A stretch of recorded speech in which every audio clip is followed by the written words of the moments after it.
Hello, it's me. Welcome back to my channel. Yeah, I'm not crying even though I look like I'm crying. I just literally sneezed like 10,000 times. I have allergies, so fun times. So anyway, I thought in this video we could talk about, Finland. How to become Finnish. I know y'all want to know that, so let's just jump right into it. How to become Finnish. There's a couple of things, obviously. I think the first thing is if you want to become Finnish, it's quite important that you really embrace the silences. And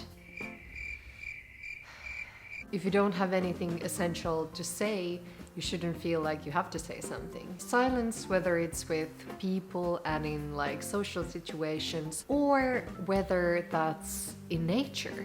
Going into the forests and stuff like that, it is silence. Or silent. And yeah, I guess that brings me to the next point, which is the nature. There is a lot of nature in Finland, and even, the suburbs, whatever, where I'm from. We have 4 seasons, so that means that you probably have clothing for those 4 seasons. So that means that you're always able to do outdoory things. That also brings me to the next point, which is mökki-life. So cabin life in the woods near a lake, because fun fact, Finland is a country of 10,000 plus more lakes. So yeah, you really want to embrace that culture and start loving the mökki-life, You can rent a cabin or you can buy your own cabin, and then you would possibly spend all of your little holidays there, or your summer holidays, which in Finland you get like 3 to 4 weeks. So it's pretty cool. In the mökki situation, you would grill food, you would eat, you would relax, you'd go to sauna, which is the next point. So how to become Finnish, you obviously need to love saunas.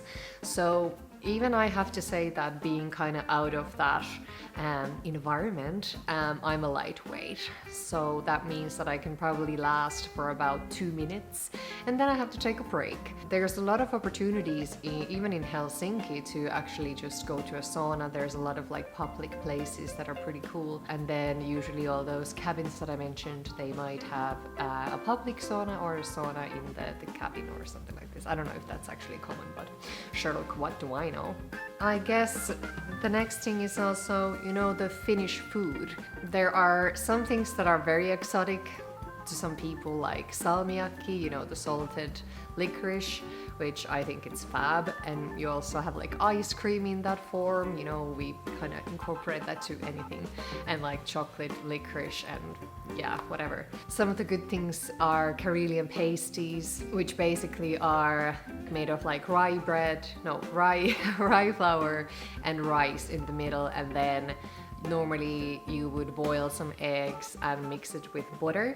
So then that's the egg butter thing you put on top, and that's how you enjoy them, and they're pretty good. Yeah, rye bread and our pulla, like buns, I guess, and korvapuusti, which is ear slap, but it's like those cinnamon rolls, and they're pretty awesome. We also have blueberry pie, which is just blueberries in a pie, I guess, but it's pretty good and pretty kind of common thing in Finland. And also leipäjuusto, which is squeaky cheese. You can have it with cloudberry jam, which is pretty exotic as well. It's very kind of sour. It's not sweet, if I remember correctly.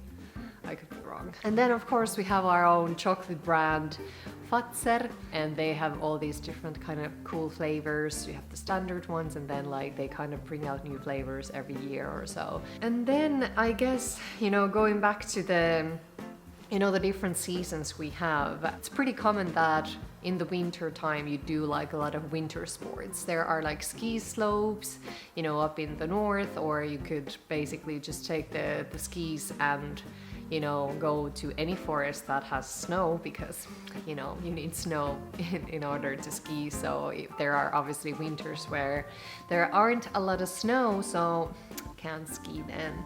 And then one thing I enjoyed even as a kid was ice skating, and it wasn't so hard to do because literally like in the football field in my neighborhood, they just would like, you know, put the water on the football field and then it would freeze and then you could go ice skating on that. And then obviously I've never actually done this, but you know, the avantouinti, basically you dig a hole in the ice in the winter, you dip in the ice cold water and then you go back to sauna to warm up. So yeah, I think you kind of get the idea, like that nature is pretty close to the Finns, pretty important in the Finnish culture, I guess. There is no dangerous animals or dangerous something living in the woods, apart from like, you know, bears and wolves, but no big deal. Okay, and then, you know, we obviously have the alcohol culture, so obviously don't become an alcoholic when you want to become Finnish. Yeah, just be careful. And then I think honesty and equality are kind of like important values of the Finnish culture as well. So people generally, I feel like, are quite trustworthy. Oh yeah, and Finns are quite modest as well in the way that they don't like taking compliments. It's quite uncomfortable. We don't really like praise, you know, or usually talking that much about ourselves. So we're taught that that's being like kind of big-headed, like, you know, the piss has gone to your head.